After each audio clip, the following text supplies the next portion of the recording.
Independent thoughts, independent life. This is Chad Benson. First of all, I want to let you know we're declaring a state of emergency for New York City. I've just made that decision. What we're hearing from different parts of the five boroughs, very troubling, particularly Staten Island has been hit really, really hard. Immense amount of rain there and huge amount of flooding. That is Mayor Bill de Blasio. This is Craig Collins, by the way, filling in on the Chad Benson Show. Chad is back next week. The remnants of Hurricane Ida is what they're calling it, has caused massive flooding throughout a lot of the East Coast in New Jersey, New York, Maryland. There are at least 7 people that have died so far as overnight flooding from last night into this morning. It is shocking to see even more devastation from Hurricane Ida. And some are calling this the biggest amount of flooding, the largest amount of flooding, the most devastating in New York City specifically in years and years and years. So, and I know this is so cliche. There's nothing else I can do. I can't go fight the flooding. I can't go. I'm not in that location right now. So my heart goes out. I hopes and prayers, all that stuff. And I know I checked the 2021 handbook. That's not enough, but that's at least what I'm doing for now, and want to keep you updated on those situations as we go here today. We also, of course, have a big decision from the Supreme Court last evening. The Supreme Court decided to kind of not decide anything. This thing is... Oh, hold on. Here we go. Let's get to the actual audio. Says this Texas law flouts nearly... Breaking news overnight from the Supreme Court. In a 5-4 vote, the court refused to block a new Texas law that is the most restrictive abortion law in the country. Chief Justice John Roberts sided with the 3 liberals. The court's decision does not prevent it from considering this case in the future. Abortion rights supporters are protesting the law, calling it unconstitutional. Yes, that is all occurring right now. 5-4 decision essentially saying that we can wait. We can decide later that some of the things in the argument are not perfect yet, essentially. And, I have to, again, this is an odd start to the show, but I have to, again, check the 2021 handbook and see if I, as a white guy, am allowed to weigh in on the abortion conversation. It says no. There's a pretty clear, nope, not allowed.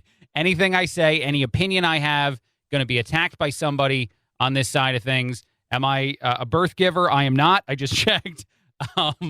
It's a huge conversation, of course, this decision or non-decision in some ways, although it does allow the Texas law to at least exist for now. The Texas law uniquely allows people to sue someone who helps a woman get an abortion. And this does not just mean a doctor. This means if you drive someone to an abortion clinic that would actually perform it, that you can be sued. So there are a lot of caveats to the way in which this Texas law works. It essentially bans almost all abortions, according to most experts, because 80 to 90% of women, maybe 90+% of women, have no idea they're pregnant in those first 6 weeks, the 6 weeks before the heartbeat is detected. I will say it this way, too. I don't know how often I've admitted that this on the show, but why not? I am a Catholic. That is my religion. And again, checking the handbook, there's dangerous things in this conversation if I go that road. Religion is different than law, though, right? The separation of church and state is on purpose. So if anybody wants to have this conversation religiously with me, I'm capable of doing that. I am capable of checking those books, checking those guidelines, and discussing with you the beliefs of the church. Whether or not those beliefs need to be followed by every member of the church, of course, is your own personal decision. That's how religion works. You believe in something, and then you, unfortunately or fortunately for you, choose which parts of it make more sense to you than others. And that might be controversial in saying in and of itself. That is not the same, of course, as the conversation about law. And law is very complicated because, one, it just always is, but two, Roe versus Wade and several other decisions after Roe versus Wade have seemed to create, according to those that dissented here in this case, the 4 justices that dissented this non-decision, a lot of precedent. And so whether or not this decision yesterday, or even another decision that's coming up in just a little while in early October, there might be an overturning of Roe versus Wade. And I think that's the bigger, more valuable conversation, and one that gets to be had about a month or so from now, and I get to push that conversation deeper into, a time when I'm hopefully not filling in here. But it's a big deal, big news. Had to discuss it, had to talk about it, had to check the 2021 guidelines as to what I am allowed to talk about, and then had to say I can't discuss it any further. In other news, Joe Rogan has coronavirus. That is a significant shift in conversation, but one that's easier to talk about. Joe Rogan has decided to self-treat, and that is, as he said, throwing the kitchen sink at it. He did say he only had one real bad day, one kind of bad day. I'm not even sure. Here, we'll get to the audio of it and hear from him. And then after treating himself for a couple days with a lot of different things, he's feeling quite a bit better. Hello, friends.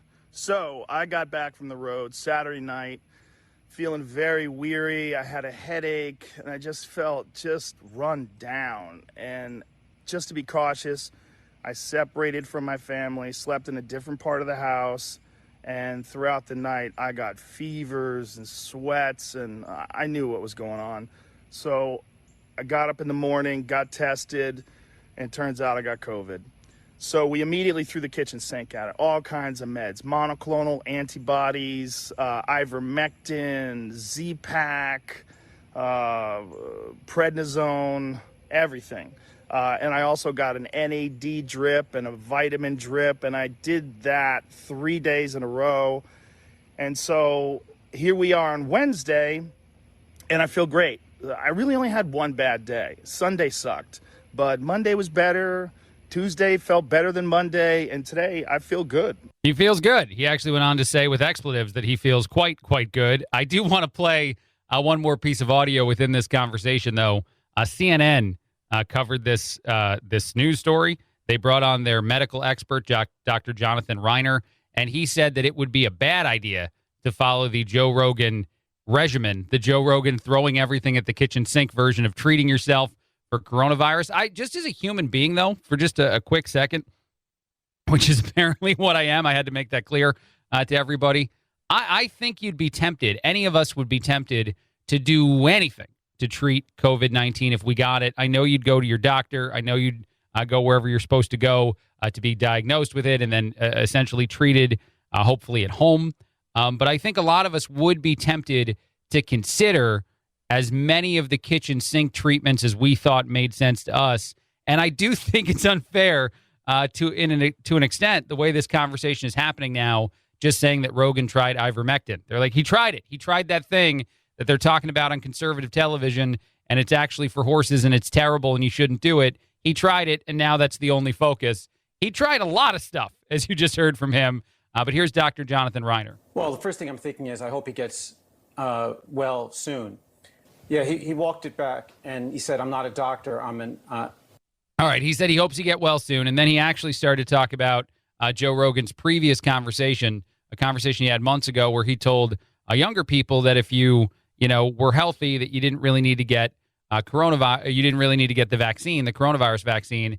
So he starts to respond to that before continuing to think about, the treatments he's been provided. Yeah, he walked it back, and he said, I'm not a doctor, I'm an effing moron a few days later. I don't quibble with that. What I would say is...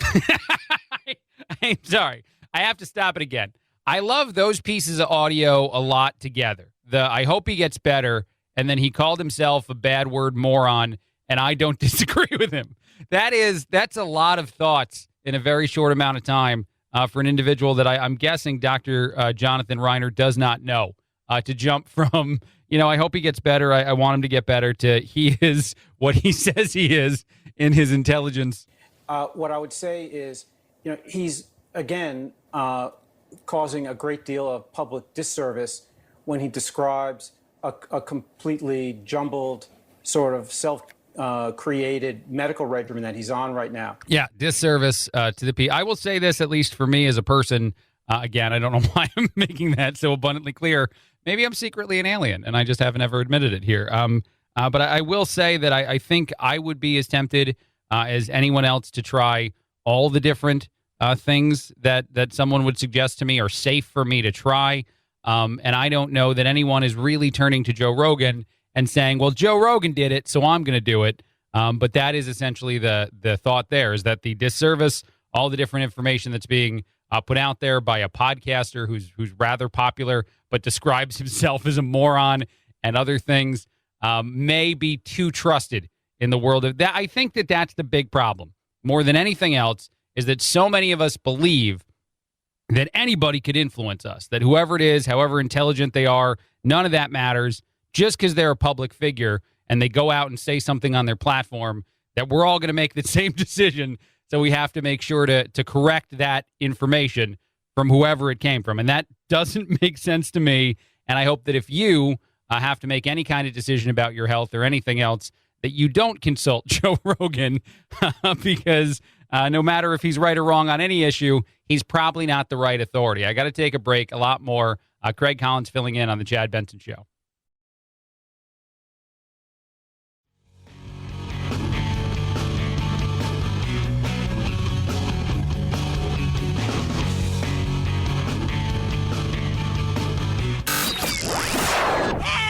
I can't take it anymore! Well, get over it. It's time to forge a new path with your very own political cartographer, Chad. This is the Chad Benson Show. My name is Craig Collins filling in. Every so often, I like to play a game on the radio. The game is called Good Story, Bad Story. This is where I demonstrate to you that the world is okay and also that we're in a whole lot of trouble at the same time. The first story is a good story, though, so everybody can relax. This one's fine. A man in England decided that he wanted to raise some money for charity in a very unique way, a challenging way, I would say, a way I wouldn't do it myself. He decided to bounce on a bouncing ball for 14 miles without stopping. His name is David Kay. He was very proud of it. He actually broke a record in doing it, and as I said, he was raising money for a good cause. Here's what a guy sounds like after he bounces on a bouncy ball for 14 miles. First 2 miles are absolutely brilliant. I absolutely flew them. And then the fatigue starts to set in. I was saying to my work colleagues, I don't know what to do next. So I was saying, maybe I can hop. So I Googled it, and it came up with space hopping. So I thought, that's it, space hopping. Space hopping is apparently what it's called, some of the movements he chose to do. But there you go. There's a guy who probably made sure he was situated very well before he started his 14-mile trek of bouncing on a bouncing ball. But that's a good story. I guess you could debate that maybe part of it is a less than ideal decision as far as a good story goes. Here's a bad story. Here's an example of society not doing what it should be doing. I'm not sure if you've heard of the Milk Crate Challenge. The Milk Crate Challenge is where you take a bunch of those plastic things that you get milk in, or at least I guess we used to, and then you try to climb them all. You try to make a pyramid of them, and you walk up them, and inevitably everybody falls. People get seriously injured. TikTok has banned this. It takes a lot for TikTok to ban things. I think that they were one of the places that you could do the Tide Pod Challenge, for example, where you just eat detergent. So it says something to me, the level of danger involved in the Milk Crate Challenge, that even TikTok's like, yeah, no, we don't want to be any part of this one. A guy decided, his family decided, that he would do a gender reveal via a Milk Crate Challenge. So the guy is actually definitely going to fall, according to this. He's trying to do the thing, soon to be dead. He has a bowl in his hand with colored powder in it. So when he inevitably harms himself, he will be covered in the powder of the either blue or pink variety to demonstrate boy and or girl. Let's go. Okay.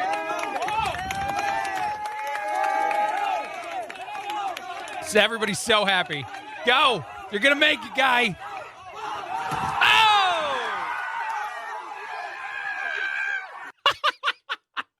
Oh! I love the screaming person.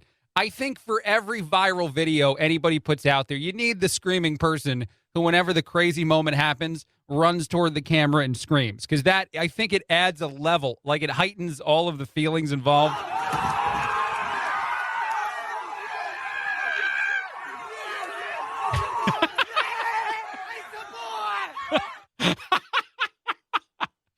By the way, he was covered in blue powder, and I don't think that he was terribly injured, but that does mean that it is a boy, so everyone is very excited. But there you go. That's a game I like to play quite a bit. It's called Good Story, Bad Story, and I would not recommend, just like I said earlier in the show, not to follow the medical advice of one Joe Rogan.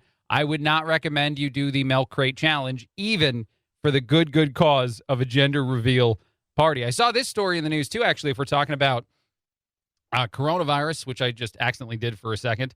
A Brazilian viper venom snake may be a tool in fighting COVID-19, according to the New York Post and according to this research from Brazil.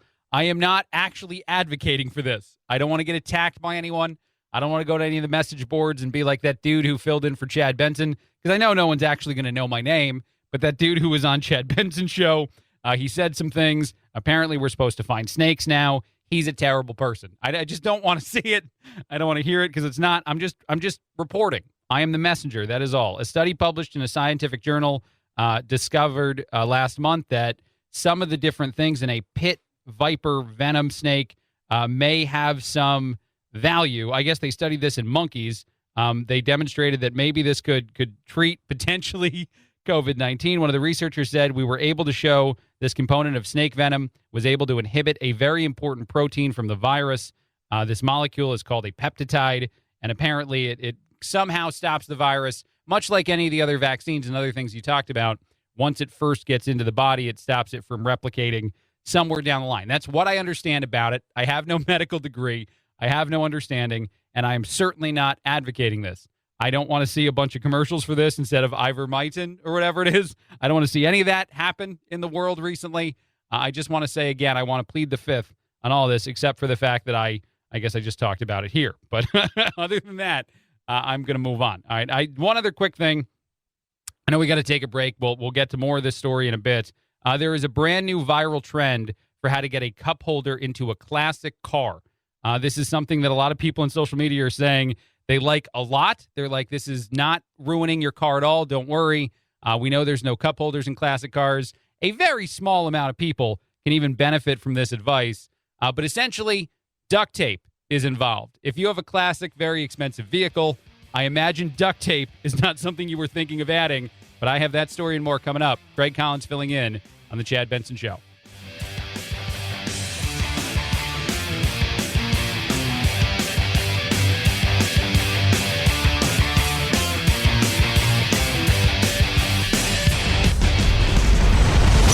The Chad Benson Show.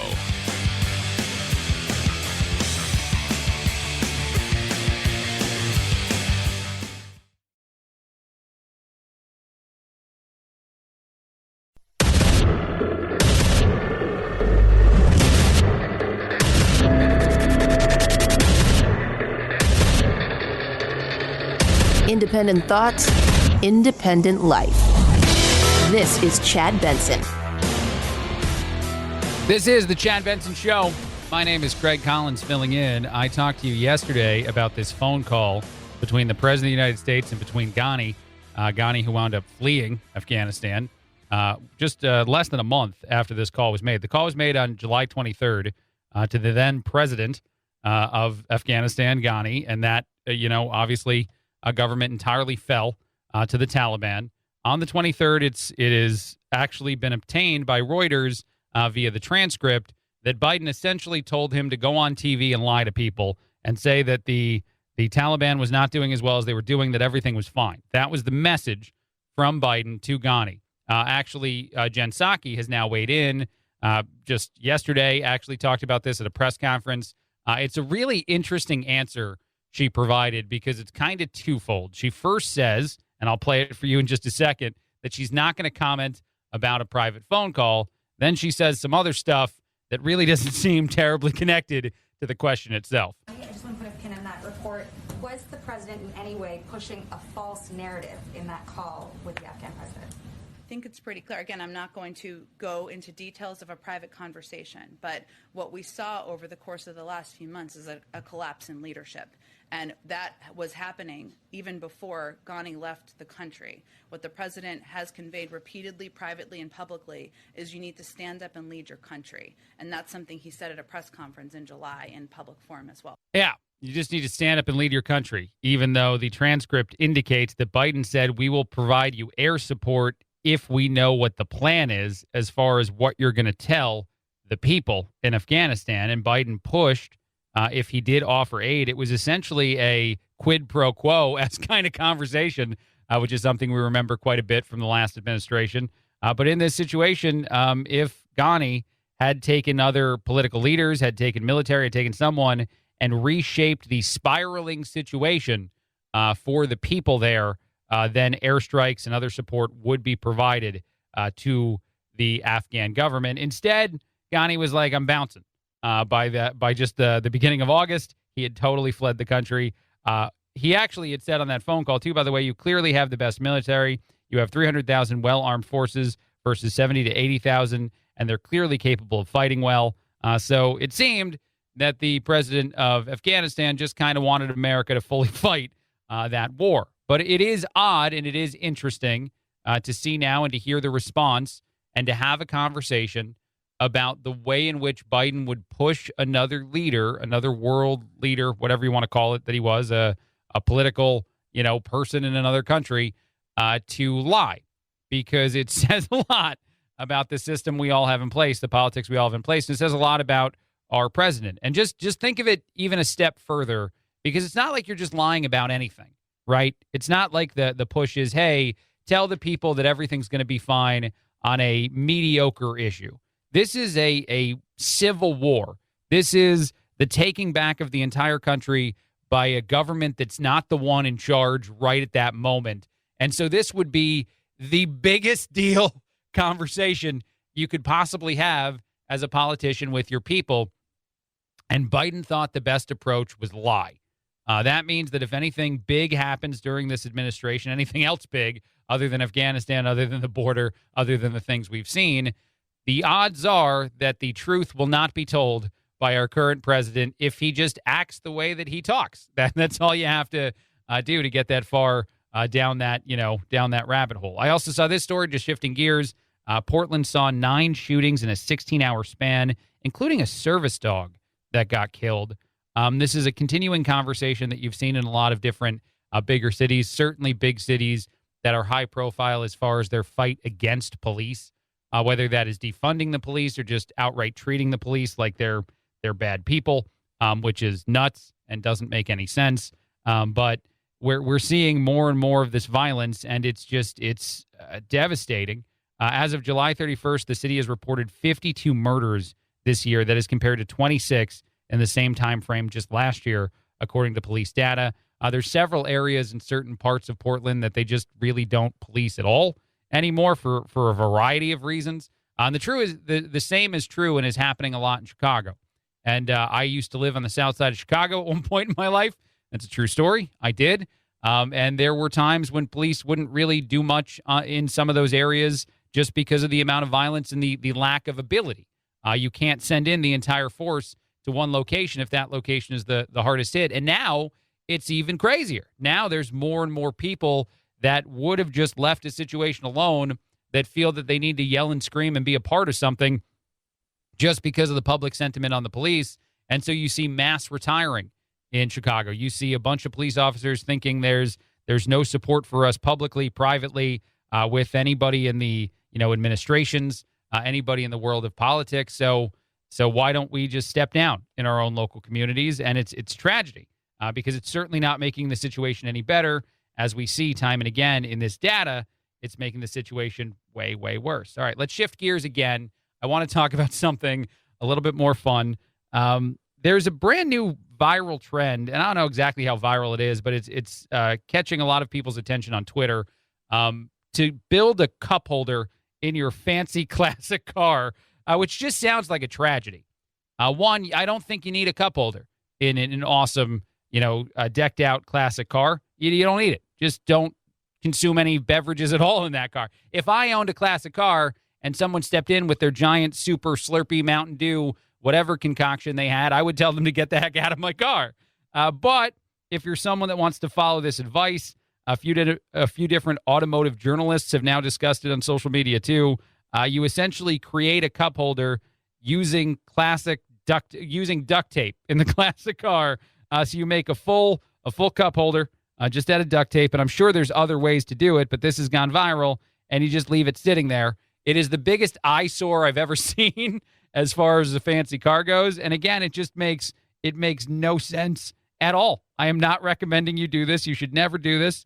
And I really think that if you own a fancy vehicle, you don't even let people drink liquids inside it. You let them do that outside the car. You pull over to the gas station.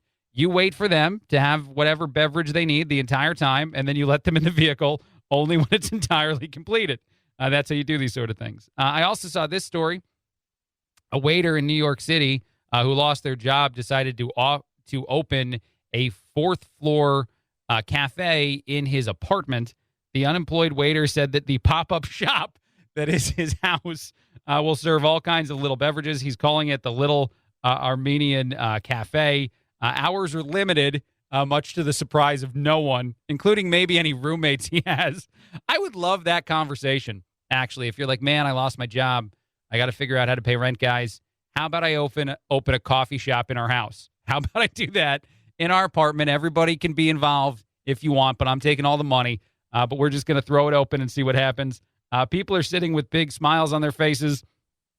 Everybody leaves happy and nobody complains. That is what one of the people who attended the location said. He's already getting reviews.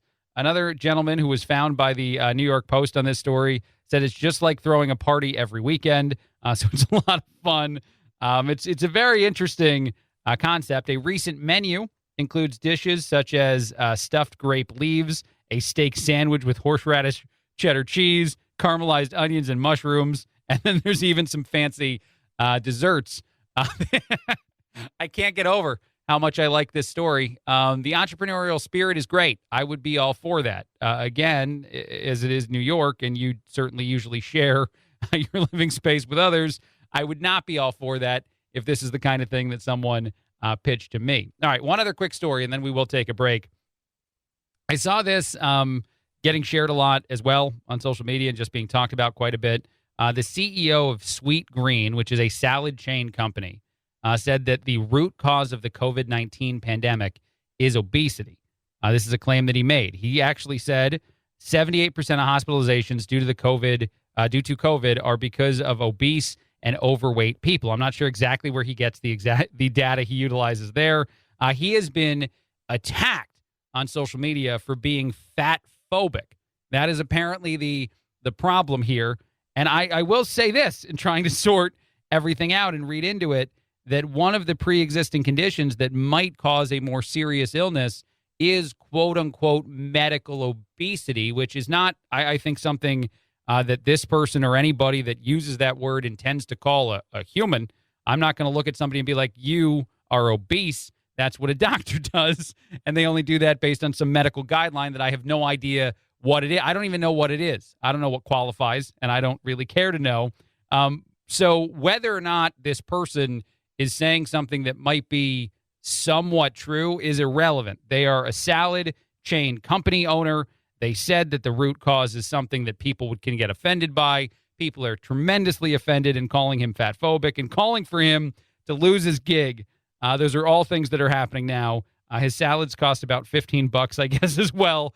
So some people are complaining that they're just too expensive. I don't know that I would have advised this person, had I been his media consultant, to say things the exact way he said them, that the root cause of COVID-19 is this and not a lab in China. I think I would have been much more comfortable with him going that road as far as the root cause. But I do think that a lot of people are losing some of the truth in this conversation in pretending that this guy's just fat phobic and not maybe exaggerating one of what have been found to be some of the things that could be a part of the issue as far as a serious case and a less serious case. And the only example I can draw there is athletes. A lot of athletes, even last year, even before we had treatments and vaccines and whatnot, they got coronavirus, and they were pretty high profile every time it happened. Several teams had outbreaks within their teams, and we had very few serious illnesses within the most fit of us. And I don't look like an athlete, by the way. I'm not trying to advocate for how fit you actually are. I'm just saying, as far as the accuracy in the statement from the CEO of a salad company, it does appear that physical fitness helped people have less serious cases. Whether or not that means that I'm now also fat phobic, I guess, is up to you and Twitter, and I'm not feeling good about my chances. I will take a break. A lot more Greg Collins filling in on the Chad Benson Show.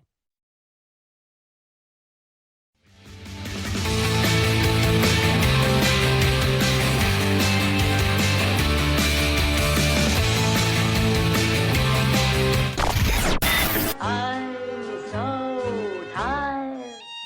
I'm exhausted. If you're part of the politically exhausted majority, don't fear. Your time to be validated and rejuvenated is here. Wake up. It's the Chad Benson Show. This is the Chad Benson Show. My name is Craig Collins filling in. I am so excited for the first time in I don't think I've ever been excited, actually, about a Federal Trade Commission investigation. I am now. I don't know. The Federal Trade Commission, according to reports, I think, yesterday, McDonald's is going to be investigated as to why their ice cream machine is always broken. That's my favorite story. I love that. I'm so sarcastic about this right now. I hope you can tell. I love how we're going to waste resources on something like this because the Federal Trade Commission is getting a lot of complaints that ice cream machines were broken all summer. They sent letters to McDonald's franchisee owners asking what's going on. Why are those machines broken? And now we're going to know for sure so I can get my 99-cent or whatever. I don't know how much it is to get a vanilla cone at McDonald's and not go to any of the other places that you could probably go to get this ice cream. A 24-year-old ice cream fan fed up with broken ice cream machines managed to reverse engineer the McDonald's app to create a map of every broken soft serve machine in the United States, and it was significant, apparently, and that is part of the process here, part of the eye-opening details. This is what we need more of because of its stupidity. Like, in all honesty, and I'm not trying to go after you if you like the ice cream at a McDonald's. I like it. I'm not trying to say that. I'm just saying that this is so silly and stupid and just not at all anything that would divide any of us. I imagine most people. I can't imagine, actually, let me say it this way. I can't envision that there's a bunch of individuals that'll be mad about this in favor of McDonald's. I can't assume. I know they will. I know they'll defend themselves. But I can't see a lot of other people being like, no, don't investigate the ice cream machines. This won't divide us, is what I'm saying. This news story will keep us all united outside of that one giant company that's probably not all too pleased. Moving on, another story I saw in the news. A woman made a PowerPoint to tell her parents that she was a stripper. I have some of the audio. I've made sure that this is safe to play. What this secret does mean. I'm talented, I'm cool, I'm powerful, okay? Mm-hmm. What this secret does not mean.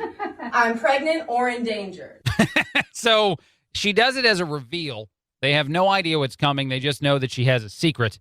Let's let her continue. Drum roll. Da-da-da-da-da. I'm a stripper! As in I pull this. Really? So first you might be thinking, why? It's a sex-positive environment, and I can express myself safely. It's a performance, the theatrics, if you will. I really appreciate you being forthright. You can hear both parents being slightly surprised, if not very, very surprised as to that situation. As in I pull this. Really? Are you really? Is the answer from Pop. You being forthright. I'm happy you're forthright is the answer from Mom, and they're just going to keep living their lives.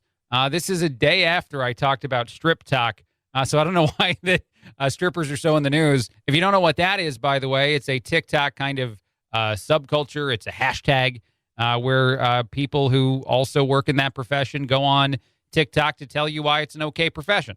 They don't go on there to do their work because TikTok would take it down, but they do go on there to tell you all the values and positive things that you can learn about the world of stripping. So one day after that story, I find a new story. I promise I'm not looking for them. It might seem like I'm going after these kind of stories now. I promise that is not the case, and I will hopefully not find many more of those in the coming future. Another story in the news, just moving on. Again, Twitter is finally going to launch, finally, according to anybody who knew about this, which is not me. So it's not finally, in my opinion, because I was not waiting. But they're going to launch their Super Follow. This is actually in response to OnlyFans and other websites that have paid-for platforms, and actually OnlyFans in the news for some things that I'm not going to discuss in greater detail here. The Super Follow costs money. You can super follow anybody on Twitter that you think you want more content from, whatever that content might be. It could be behind the scenes content, they're saying. I don't know exactly what that means. The cost will be either $2.99, $4.99, or $9.99 a month to get exclusive tweets and or other things from people on that social media platform. The creators can only choose between those three prices. They cannot completely set it themselves. Whether or not there will be just no standards at all involved in what this exclusive content might be, still yet to completely be understood. They are saying that it's going to be mostly this behind-the-scenes kind of stuff, things that maybe they're big celebrities. I do wonder if Twitter has that meeting with any of the famous people that use the platform, because they make money off of this. Do they, like, mafia force some high-profile celebrities into having a behind-the-scenes version of their Twitter? Do they, like, show up at the door and they're like, look, we can all make a lot of money here, Mark Ruffalo, if you just put some things out that you don't put out for free on our platform. It'd be good for us. It'd be good for you. Everybody wins. What are you saying? Why are you saying no to this? We're going to go to Captain America if you say no next. We know he's going to be involved. We'll see what happens, though. Super follow, now a thing. Greg Collins filling in on the Chad Benson Show.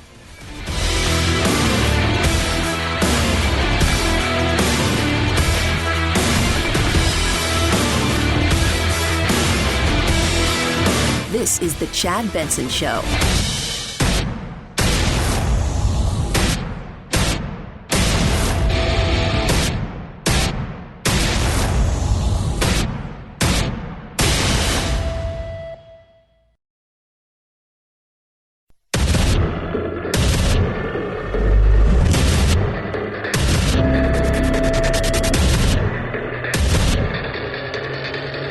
Independent thoughts, independent life. This is Chad Benson. And this has been absolutely stunning in its scale. People were just caught off guard and so shocked. The residents who thought they would safely be able to go down to their basements or take the trains, and all of a sudden this absolutely unprecedented storm event changed everything. And New York City literally has been paralyzed. We've been in communication with the mayor. He's on top of this, as are his teams. But we also are concerned about the subways. I mean, many people's lives once again are disrupted this morning when they're not able to get to their regular commutes. It's crazy to look at the amount of flooding in New York City. That is Kathy Hochul, the now governor of New York. I don't know if Cuomo is at all, I don't know what his reaction would be, actually, to not being in power right now. But Kathy, speaking with, I believe that was CNN this morning, talking about just some of the ridiculous amount of flooding, the remnants of Hurricane Ida is what they're calling it. Louisiana, lots and lots of people, hundreds of thousands of people still without power. Some could be without power for weeks. I was just joking with producer Phil, and I don't mean this seriously. I don't want hate letters, but I don't know how nice I would be to someone I met named Ida right now. If they're like, hey, my name's Ida, I'd be like, really? That's not the best of names in the moment.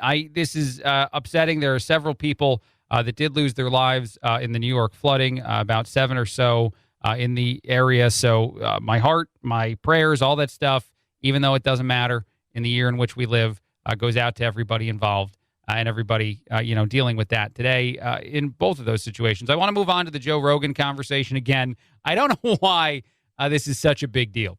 I know that so many people are talking about it, though, and it's much like some other stuff. There were 3 or 4 conservative radio people, 3 for sure, that passed away from coronavirus. And this is after they got on their platform.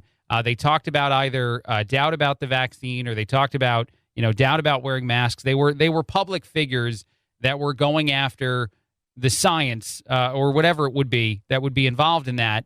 And the hatred for them, people who got sick and died, is so uncomfortable to me. Just seeing it out there in the world, seeing the amount of people that kind of share those stories of this radio host who believed these things, or at least talked about these things on the air, died of coronavirus, and this is a learning lesson.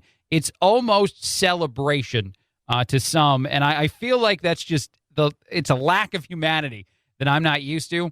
This Joe Rogan thing touches on that with a person who's not seriously ill, because Joe Rogan did say on his platform that if you're a young person, if you're relatively healthy, you didn't need the vaccine. A lot of doctors, a lot of medical people, a lot of scientists said that he was wrong for saying that. He then described himself as a bleep word moron So don't trust him. Don't listen to any of the things he says because he has a podcast that has a lot of listeners. It doesn't mean he's a medical professional. But here he is talking about his response to getting COVID-19. Hello, friends. So I got back from the road Saturday night, feeling very weary. I had a headache, and I just felt just run down. And just to be cautious, I separated from my family, slept in a different part of the house, and throughout the night, I got fevers and sweats, and I knew what was going on. So I got up in the morning, got tested, and turns out I got COVID. So we immediately threw the kitchen sink at it, all kinds of meds, monoclonal antibodies, ivermectin, Z-Pak, prednisone, everything. And I also got an NAD drip and a vitamin drip, and I did that 3 days in a row. And so here we are on Wednesday, and I feel great. I really only had one bad day. He feels great now, but the fact that he said ivermectin, the fact that he said some of the other things that are just big, controversial things, mean that you have to go after and attack him. CNN brought on their doctor, their medical expert, Dr. Jonathan Reiner, who said a couple different things that I thought were interesting. First, he said the obligatory, the necessary, the thing I'm talking about, less and less people seem to be willing to say. Well, the first thing I'm thinking is I hope he gets well soon. Right, because that's the point. Because it doesn't matter how much we agree or disagree with each other and how we handle any situation. You usually don't want people to die if you think they're wrong about a lot of things. Yeah, he walked it back, and he said... This is now him talking about whether or not the statements he made in the past, the statements about not, getting the vaccine if you're younger and healthy, matter if they're important. He did walk them back a couple days later when he described himself as what I said, and you'll actually hear a description of that on CNN in just a second. Yeah, he walked it back, and he said, "I'm not a doctor. I'm an effing moron." A few days later, I don't quibble with that. So, I don't know why that amuses me so much. You say, I hope he's healthy. I hope he's fine. I hope he gets better soon. He described himself as this, bleep word moron, and I think he's right when he said that. So those are two things you say about a guy within a very short time frame, and then you go after the treatment regimen and the specific high-profile things he took that you're not supposed to take. What I would say is, he's, again, causing a great deal of public disservice when he describes a completely jumbled sort of self-created medical regimen that he's on right now. Right. And so here's the truth. You should go to your doctors, your hospital, your professionals, anybody that is, has a degree, understands things differently than, say, your buddy or your favorite podcast host, and get treatment options from them. That's what you should do. We, as human beings, are unique creatures. We do some things we shouldn't do very, very often. And that would include, as Joe Rogan said, throwing the kitchen sink at an illness. I think a lot of us, not that it's ivermectin or not that it's some of the things that are viral on the news, but you might take a little extra vitamin C. You might do all kinds of stuff to try to be better no matter what the illness is. And so I do think vilifying Joe Rogan yet again and vilifying him for an interesting reason and the fact that he took what he did is the obsession from media creates the spiral that is people then turning to him for advice. If people didn't talk about it, and maybe I'm part of the problem right now, but if he didn't bring up Joe Rogan and how he treated himself for coronavirus on CNN, then people wouldn't want to go there to go see what he did. And honestly, even more importantly, if he didn't attack him like he was some sort of terrible, horrible person, I don't think as many. It's just like raising a teenager, to be honest. Not that I know. I don't have any kids. But you don't tell them what not to do because that's exactly what they do. Dr. Anthony Fauci has been talking about getting vaccines into younger children. He says that there's a lot of data that is going to be utilized, and hopefully some things are going to be approved very soon. Here's that. We hope as soon as possible. Wolf, right now the data are being collected, the clinical trials, to show safety and immunogenicity, which means it induces a response that you would predict would be protective. Those data are being collected now. We should have enough of the data to examine and make a decision as we get into late September, the beginning of October. Yeah, the timeline is late September, early October for all of the information, all the data to be fully understood, to be valuable in the world of scientific study. And then you actually get to the rollout plan as far as vaccines in younger kids. Do you think it'll be authorized before Thanksgiving? I hope so, Wolf. You don't want to get ahead of the FDA. They're an independent organization. They'll do their thing. They do it very well. They preserved our safety of people in this country with interventions like vaccines, and they also make a determination if it's effective. I hope that gets done quickly so we can get those younger children vaccinated. And then we, of course, will have bunch of conversations about whether or not you're putting your kids' lives at jeopardy if you are an anti-vax or a pro-vax person. I do not look forward to those conversations, but obviously for anyone that's hopeful that the vaccine will be approved for their kids, this is good news. Moving on, a 93-year-old woman in Kansas had a very easy request or obsession or thing that she just loved in life, and people were capable of providing it for her. Her name, by the way, is Phyllis Brinkeroff. She's Mrs. B. A lot of people know her. She just loves the hokey pokey.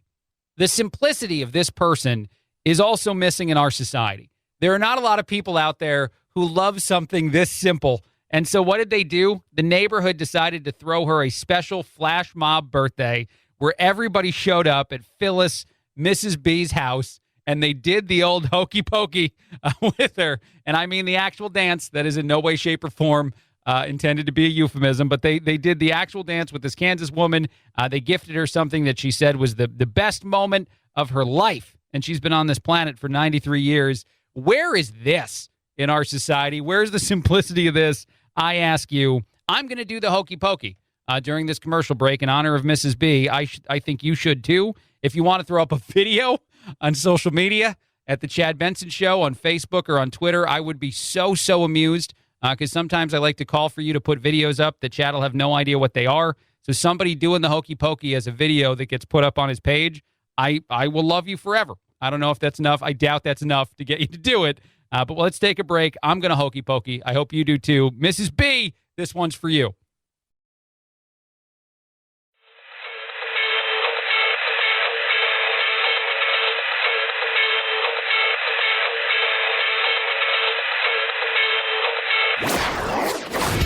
Don't let the Washington Beltway strangle you. This is where the exhausted majority comes to refuel, realign, and reevaluate. This is Chad Benson. This is the Chad Benson Show. My name is Craig Collins, filling in. Thrilled to be with you. Chad will be back on Monday. Lots and lots of things in the news that we will get to throughout the show, I promise you, and yet some things that just distract me more. Some stories out there like this guy. There is a weather reporter in Toronto who's been working from home now again because obviously coronavirus refuses to be a thing that completely goes away in so many places. And his dog continues to interrupt his coverage while he's doing the green screen weather reporting. I think that he ignored it one of the first days. On this day, he chose not to ignore it. The dog's name is Storm, it makes a lot of sense if you're a meteorologist. But it also is probably not really advantageous when you're talking about the things going on in the world of weather. Here's your forecast as we go through the day tomorrow. Yes, Storm is in the building, getting some treats, walking on thin air. 31 degrees on Sunday, and then it does cool off as we move through the week. Good stuff. Storm says hi, too. And Storm's just walking around looking for snacks. Looking for snacks. He's getting dinner soon. Okay, so it's really cool, and I'll put it up on social media pages. You can find it at facebook.com/Craig Collins Show, or we'll put it up on the Chad Benson Show pages too. But it does at times look awesome visually to see the dog in the green screen standing like in the middle of the ocean or just standing somewhere and then looking for treats. I think they're doing it on purpose now, though, because the first video went viral and the guy tried to be a pro the whole time and just ignore the fact that his dog was walking all over the place. This time, not so much, obviously. They're referring to the dog now. And I think it's just a big part of the show. I think you do have to start bringing Storm into the studio once you get to return back there because, now it's just a thing. I did see this in the news, shifting gears to something a little bit more serious. 1 in 5 Americans will still refuse the COVID-19 vaccine, according to a recent poll. Just 1 in 5 Americans. This is actually down somewhat from the numbers we've seen in the past. The number of those who are firmly against it has also dropped to its lowest number, 14%. This is to say, of course, and I still believe that you have a choice, that is an American freedom that you are deserved. And I know that there's a lot of other conversations as to how that choice can actually do a lot of damage or stress to the medical profession as far as the amount of cases go, depending on what you believe in. And that is as far as I'll go in talking about that again. But I will say that it seems interesting that as you see mask mandates and other things return in big cities and parts of the country, you are seeing a decline. And I know that also the full approval from the FDA of the vaccine adds a lot to this conversation too, or at least the assumption was that it would, although some said it wouldn't. But as you're seeing life get restricted, I think that was the plan, to find a way to disrupt life again and encourage people to rethink the vaccine. And I guess it's working. Whether or not you think it's right or wrong is definitely something we can talk about another time. A dad did the most dad thing on social media, and he put it up on Reddit, and I love it. So this dad decided that the water gun that his kid had wasn't strong enough. It didn't work well enough. It wasn't the kind of thing that really deserved to be utilized by him and his family. So he goosed the water gun to an extent that it is now dangerous to use to shoot at people. He made it so much more powerful. I love the guy for doing it, although, of course, now the kid is probably like, really, Dad? I can't even play water gun fights anymore. You made my gun ridiculous. He's now actually selling his process to turn a water gun into something that would be dangerous. I don't know that I should encourage this, but it's out there. It's $174 to get the specs for his Spira 2, which I guess is a way in which to change a specific type of water gun into something tremendously more powerful. I do think that that's the ultimate dad move. I do think that if you're out there watching your kids play a water gun fight and maybe your kid is losing to the rest of the neighborhood, you want to help out, and then you go way too far. And then if you want to spend about $170-something on this, you can recreate that experience in your own home. Moving on one more time, and I only have a little bit of time to talk about this story, which is probably good. There is an infamous person out there in the world who married an adult doll, is what I'm going to say about that. That's as far as I'm going to go. He was in love with the doll at a certain point in his life, and that was a big deal, enough for a lot of people all over the world to talk about it. The guy's a nut. He's crazy. He's a lot of things. He is now broken up. Sadly, that marriage didn't last. I know that a lot of marriages end in divorce, so I guess we shouldn't be surprised. And he has moved on to the new love of his life at 36 years old. This guy who is a bizarre health nut, as he's described in this article. Well, he's fallen in love with an ashtray. And I mean an actual metal ashtray. The news caught up with him because we're a glutton for punishment as people. We just want to know what the crazy dude who once married a doll and now is in love with an ashtray wants to say about it. And I did laugh. He said, I like it. The smell of it, the touch of it on my skin. That felt weird to say. It's fantastic. It's like the touch of sharp metal on my skin. It excites me. So I think you can understand what attracts me to this ashtray. That's my favorite line, is the last thing he said to the media that found him, this human being, is he goes, I think you can get it. We all understand, right? As I imagine he's holding his new love in his hand, he just looks around and he's like, this makes sense to everybody, right? And when nobody feels that way, he just keeps living his life. But I do applaud the news media in his area, in his local community, for continuing to check in on him and how his relationship status goes. I hope that him and the ashtray wind up very happy. I don't feel good, though, because I know that his ex is probably still somehow in the picture. Quick break, a lot more. Craig Collins filling in on The Chad Benson Show.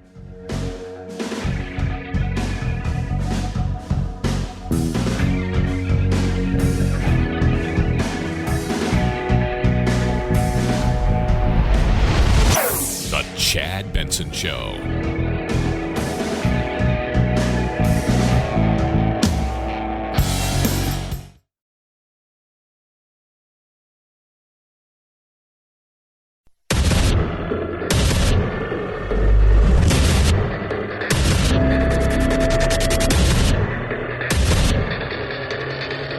Independent thoughts, independent life. This is Chad Benson. This is the Chad Benson Show.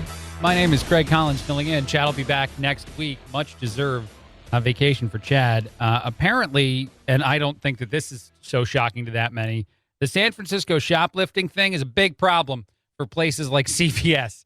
They're struggling a lot with those issues, not just in places like San Francisco that don't seem to care. You have viral video after viral video of someone walking in or biking in to one of those stores, loading up things, and then just leaving. And even security guards standing there looking at them like, okay, that guy's choosing not to shop and pay today. He's doing the shop and steal. That's a thing, I guess, at some of those places, or at least, unfortunately, it has been. This accounts to $45 billion in crime, the amount of loss in retail and the amount of reselling of this stuff on places like Amazon has all been attributed as part of the problem. They recently spoke to someone who works at CVS, but also actually heads a few different commissions that look into this sort of retail theft. His name is Ben Dugan. He said that we're trying to control it the best that we can, but it's growing every day. And he believes that it's twofold. It's not just the pandemic. It's not just the challenges that are the world in which we've lived for the last year plus, or even the challenges that places like San Francisco create when they just don't really care somehow, and they let these kind of things occur in broad daylight. But it's also the ability to resell this stuff online. He said that there are several different cases in which some organized crime outfits have been capable of making millions on their own on these sort of moves, where you just go into a retail store, take stuff, and then you just resell it. There are ways to try to combat that with technology and to try to, locate to some extent some of the pricier items that may be lifted from some places and then sold online. But it's a tremendously challenging issue they're describing it as, and not one that has very easy solutions. All right, that is a wonderful transition to another conversation out there in the world today, a breaking news story that I feel a need to talk about. Although, again, as I consult my 2021 handbook of what a white man, that's what I am, is allowed to discuss, this has got a big check mark against it for a no, but let's try it out anyway. There was a decision by the Supreme Court late last night. The decision is a non-decision. Here's some of the coverage from CBS News. Breaking news overnight from the Supreme Court. In a 5-4 vote, the court refused to block a new Texas law that is the most restrictive abortion law in the country. Chief Justice John Roberts sided with the three liberals. The court's decision does not prevent it from considering this case in the future. Abortion rights supporters are protesting the law, calling it unconstitutional. So the Texas law does a few things. First, it bans abortion after 6 weeks of pregnancy, essentially when a heartbeat can be detected. The problem, I guess, for a lot of people is that most women don't know they're pregnant in the first 6 weeks. So essentially, it bans abortion. 90-plus cases, 90-plus% of people who are pregnant wouldn't know in that time frame to make that decision. The Texas law goes even further in actually providing some legal avenues to sue individuals who either provide abortions or even people who transport other people to abortion clinics or to abortion appointments. So if you're someone that drove someone else to get an abortion in Texas via that law, you could actually be sued, and you would have to pay a $10,000 fine, I believe. Those are just some of the rules that were being contested that got to the Supreme Court. The Supreme Court decided to say that due to some issues in the way in which things were kind of filed and things were it's just all legal mumbo jumbo. It's not necessarily, and they make a point to say in an unsigned version of the decision, they say that, this is more due to some of these legalese things, and it has nothing to do with a final decision on abortion itself, on Roe v. Wade, on any of that. This is just this part of the conversation for now. There's another case that's coming up that the Supreme Court will hear in October that might do more here. And again, checking my handbook, white male, what am I allowed to say about abortion? Not very much. The only other thing I will say is that I understand that there's a religious component to several of these conversations. I admit that I'm a Catholic. I don't know if that's even the right way to phrase it. I talk about it on radio every so often. And I know as far as Catholic teachings in the Catholic Church, it's pretty easy to walk through the logistics of the belief system there. However, that's not the law. The separation of church and state makes it important to have two different worlds in that conversation. And so what we do in the world of law is something that's still yet to be determined. All right, I've covered it as much as I can, and I now have to move on. Otherwise, I get in trouble. What's going on with the New York Mets? That's a genuine question at this point. I am tremendously confused by a lot of things. You might not care about the Mets or the world of sports, but everybody is intrigued by a crash and burn, a chaos in the world of an organization like this, I think. So the team is playing terribly bad. They've fallen out of a lot of playoff races that people expected them to be in. They picked up some players, whether it was before the season or throughout the season now, players like Lindor and Baez, who seem to hate New York fans. They do not like getting booed, and now they do the thumbs down celebration when they do something good, which is essentially telling the fans that we're not friends, we're not on board with you. And then there's this story. The acting general manager, Zach Scott, was arrested earlier this week for driving while intoxicated. This was after he spent time at the Mets Steve Cohen owner's house. He was there with several other members of the organization, including the manager, a few other players, not players, I think, but a few other, back of the house people. And so there you go. Not only is the team playing poorly, are the players picking a fight with the fans, but now you have your acting general manager arrested for driving while intoxicated. He refused a breathalyzer, refused blood samples. He did fail a sobriety test. This all happened at like 4 o'clock in the morning. What is going on? I don't, that is a genuine question. I don't know how you as an organization can feel like you'll succeed in the world of sports if you're allowing players to kind of say that they hate fans. That's usually a bad move. As far as, again, I can consult that handbook, I guess, too, the handbook of how to run a sports organization. Don't ever let your players say they hate their fans. That's usually a bad move.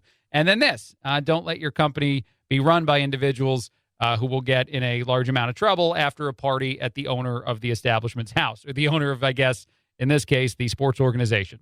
Moving on again, former President Donald Trump has mocked Nikki Haley. He said that she is often critical of him, and then about 15 minutes later, uncriticizes him. So that is something that apparently is of notice to former President Trump.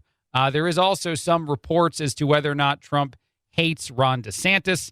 I think that he says that is not entirely accurate. He does feel, according to this bio, and I believe this bio actually appears in Vanity Fair, that Trump maybe even might deserve some success for who Ron DeSantis is. But there is not hatred there, which is, I guess, good for us to know. So Nikki Haley, he has some thoughts about, and then obviously DeSantis, some other things that may or may not reach the desk. I don't think you ever get a response from DeSantis on that. If you ever get the cool, he doesn't hate me. I do still think that they could be a political power couple. I do think that happens. What I mean by that is a presidential and vice presidential candidate coming up in the next election. Nothing else. I do see that being fairly likely unless DeSantis gets enough support and success to run alone. And that is the one. I will say this about that, just again, Trump being in the news at all, or me talking about Trump. All the Trump haters, everybody out there who desperately wanted Trump to go away and was so thrilled when he lost the election, even though now we have a problem at the border. We have a problem as far as the exit in Afghanistan. We have problem after problem that are conversations and things that Trump talked about a lot. By him losing an election and still being eligible to run again, you got way more Trump. And I'm not saying that that's a good or a bad thing for everyone, but anybody that hates this guy and now wants him to just go away doesn't seem to understand Donald Trump at all. The last thing that our former president would do is just willingly go away. And he is as eligible and probably as likely and seems to be as supported as anyone on the Republican side of the aisle. So these conversations, these kind of things that'll captivate people and make you very mad if you're someone that hates the last president. The fact that he's getting interviewed by Vanity Fair probably makes you mad in general. That is something that happens when you don't win office 2 times in a row and you're not barred from running anymore and you're allowed to run again. He might be a political figure for the rest of his life if he runs and loses. He might be the newest version of a Ross Perot or anyone else out there that, like, all right, Trump's running again, but I don't know that he'd lose again. With everything going on in our society right now, with all the problems that we're seeing in our country and the way in which Trump kind of has a way to point to a solution he had in place for those things, guess what? Like it or not, political figure for the next foreseeable future, and certainly, no matter what he says, going to run again. You can mark it here. All right, I got to take a break. A lot more. Craig Collins filling in on the Chad Benson Show.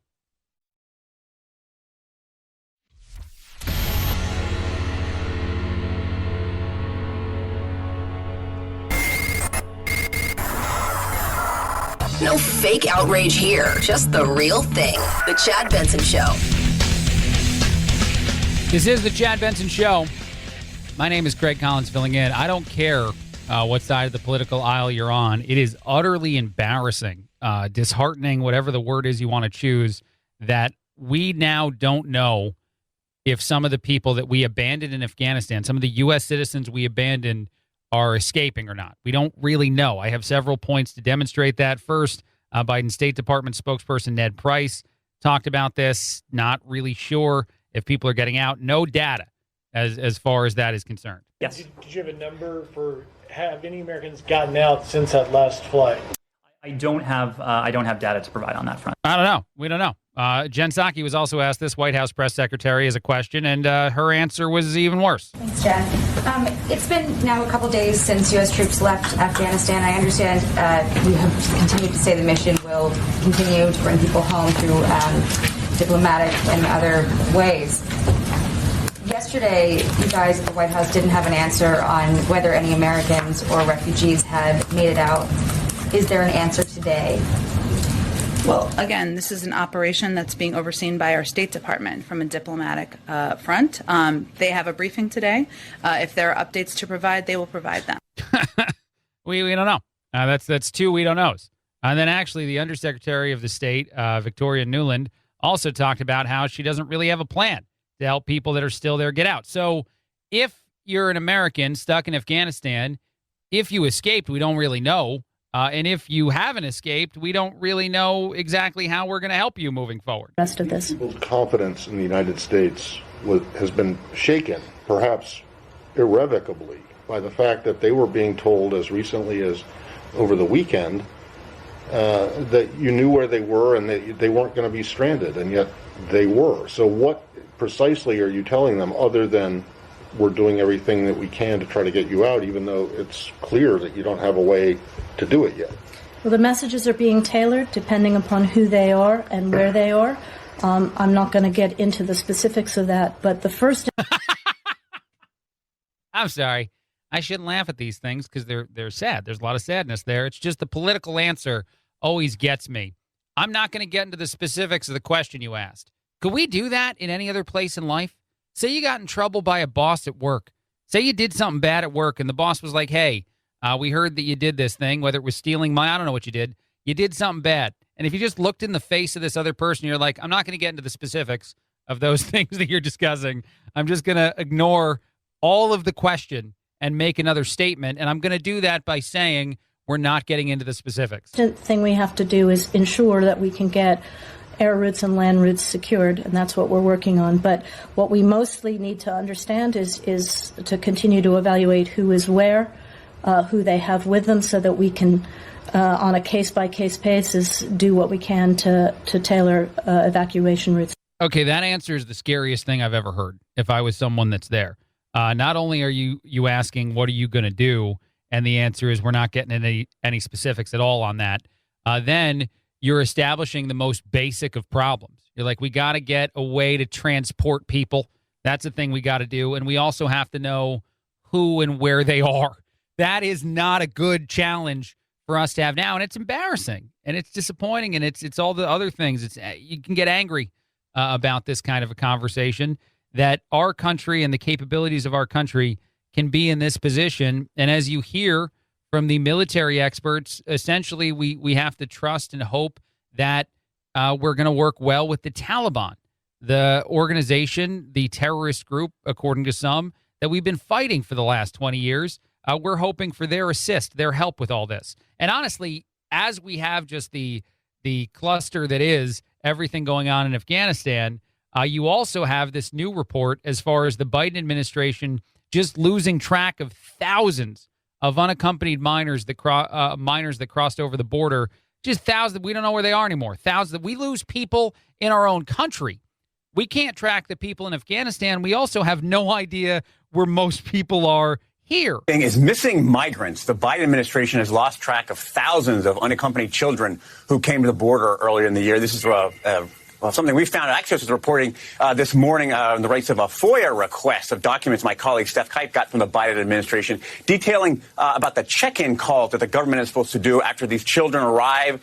They're processed by the government and they're given to guardians, sponsors, or family members. Within months after those transitions, the government is supposed to call and check in on them. And what we found is about the 15,000 unaccompanied minors that cross the border that are subject to these kind of check-ins, 5,000 of them can't be located. It speaks to the massive problem that still continues on the border as far as dealing with these unaccompanied minors. How does this happen? How do we lose track of people this quickly? 5,000 to 15,000, just we don't know where they went. We talked for a while, the president talked for a while about getting everyone out of Afghanistan, and then actually highlighted in more recent interviews and more recent more recent statements that we got 90% out, and that's pretty good. I almost feel like it's the way you learn in school or something, the way that a teacher starts to lower the standard if the students aren't. It's the curve situation. You lower the standard if the students aren't hitting a certain number. You're like, that's fine. Everybody got about a B on this paper, so now all the Bs are turned into As. Now that's the way we do it. This is as frustrating and disheartening as it can possibly be, and those are probably absolutely the wrong words to be choosing. They're the best ones I got. Since I just mentioned teachers real quickly and school too, I do want to say one positive school story that I saw out there. There's a teacher that hands out this little card to all of the kids or to all of the families to try to help in a unique way. This isn't trying to help in an inappropriate way where you're trying to step in and do a parent's job for them, but just know what's going on. The card essentially says that if the kid is experiencing a difficult time at home, to let her know. You can text her, you can call her, you can inform her that something's going on. You don't have to tell her what it is that's going on at home, just that it exists, and she will handle your child with care.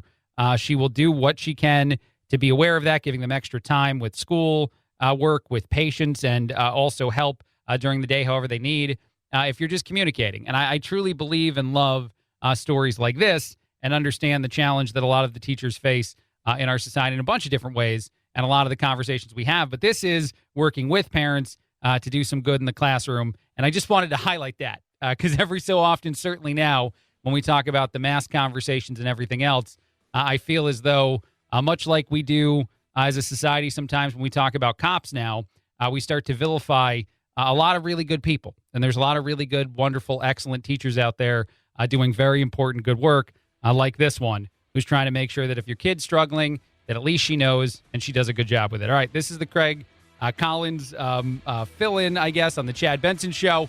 More coming up in just a bit.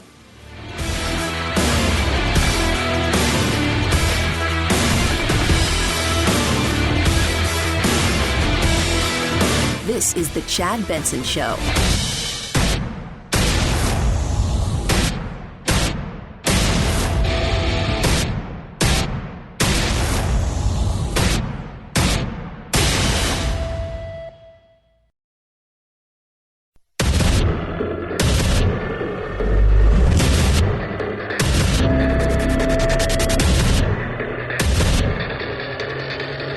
Independent thoughts, independent life.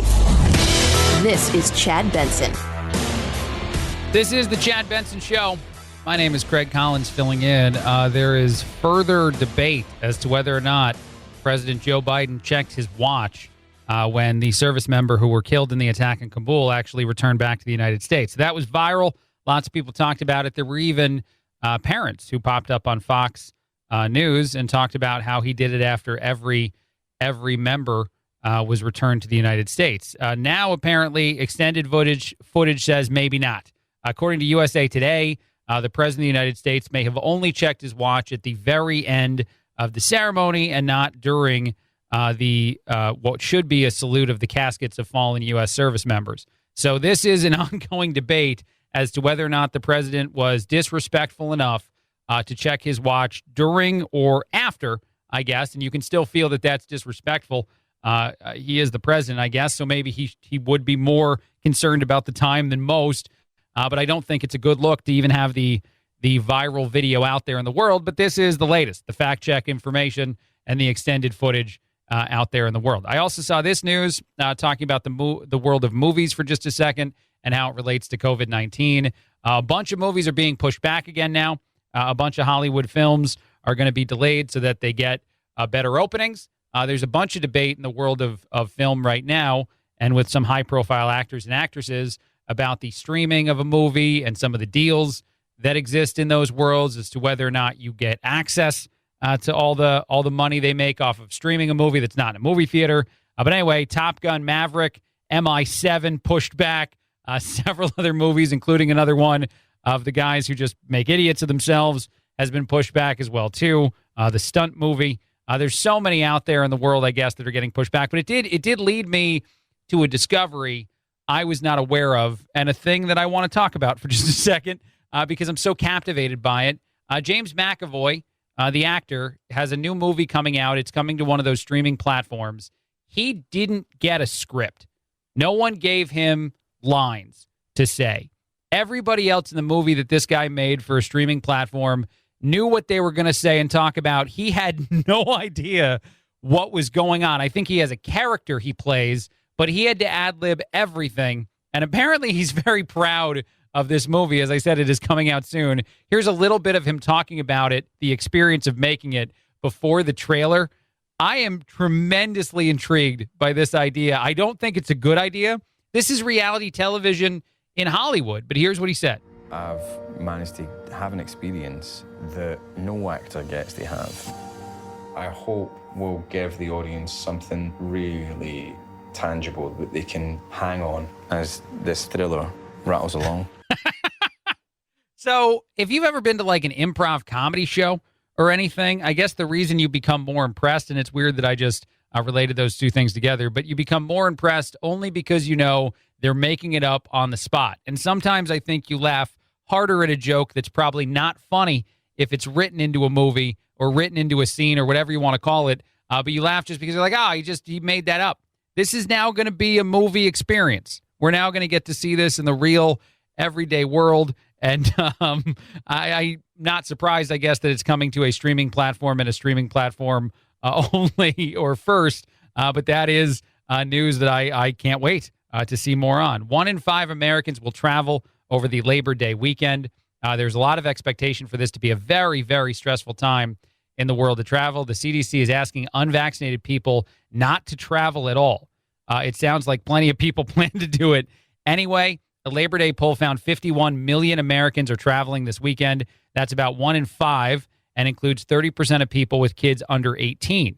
More than 1 in 6 people who plan to travel say they won't mask up at all during their trip. At least 29 million people have canceled their travel plans because of the Delta variant. That's around 11% of Americans. 38% of people traveling this weekend will go to another state. Florida is one of the top destinations, followed by California and New York. Wow. As we talk about what's going on in New York City right now with the flooding there, 70% of people will drive and 23% will fly. 44% will stay in a hotel. 37% will stay with friends. And 10% have a vacation rental like an Airbnb that they plan to stay at. It's so intriguing to talk about everything going on in the world of health, in the world of our own human experience, and how it's been disrupted in different ways for the last year and a half. And then to discuss this, what I hope we don't get, and what I know, unfortunately, we're probably going to see a lot of, is viral videos or arguments or fights happening between people that have disagreements about mask wearing or whatever it is. We're just going to see a litany of those things over the holiday weekend. So I implore everyone, as we get closer to Labor Day, to travel safely, to do everything you can to not be a part of that part of the problem, because essentially we're begging us all at a very heightened time of awareness here to walk into all of this in the least desirable of scenarios, with the Delta variant being one that has reemerged in several parts of the country. More conversations. I haven't looked at ICU bed availability as a person in forever. Not that I look at that often. I guess since you do radio, you might look at it a little bit more. And I started looking again. And I'm not trying to say that I'm concerned. I'm just saying that the conversations we're having and the things that are occurring in some places make that another part of the process. Another story, totally shifting gears to something that entertained me quite a bit. 2% milk is now more popular than whole milk, and almond milk is gaining popularity in a new study that's totally different. You have one group of people put out a poll, try to learn some information about Americans traveling this weekend and how safe they're going to say. Those people are probably doing, some good work. And then other people are like, man, who likes what milk?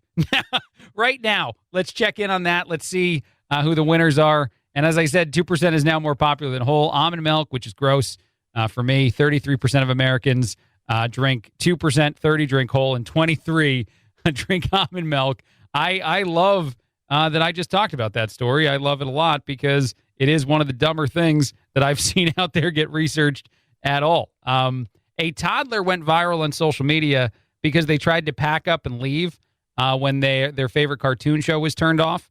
This video is hilarious on social media. The woman's name is Tanya Clark. She turned off a TV show that I've never heard of before. And if you have kids, maybe you have. Coco Melon.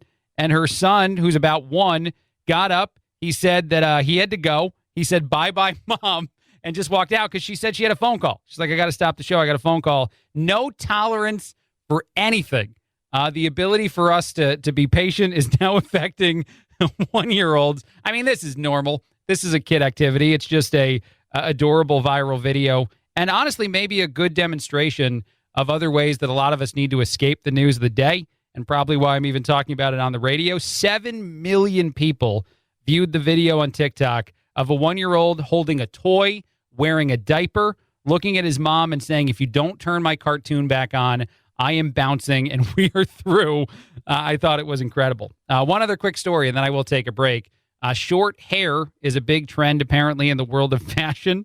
And for whatever reason, I want to talk about this. I saw it on Fox News. Hair is like fashion. New seasons bring new trends. And in the fall, we're going back to the shorter hair look for people. I have a lot of, luck in this department in that I never change my hairstyle ever because I am a man and I don't have to care about it. Several big celebrities plan to chop off their locks, and this somehow was important enough to make it on the news.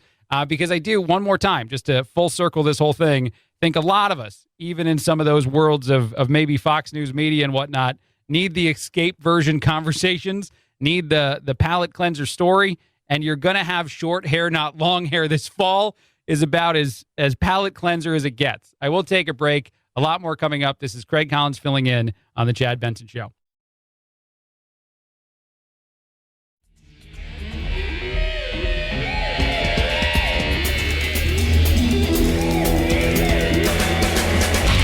You go, boy. This isn't about right or left. This is just about right and wrong. Right you are, Chad. The Chad Benson Show.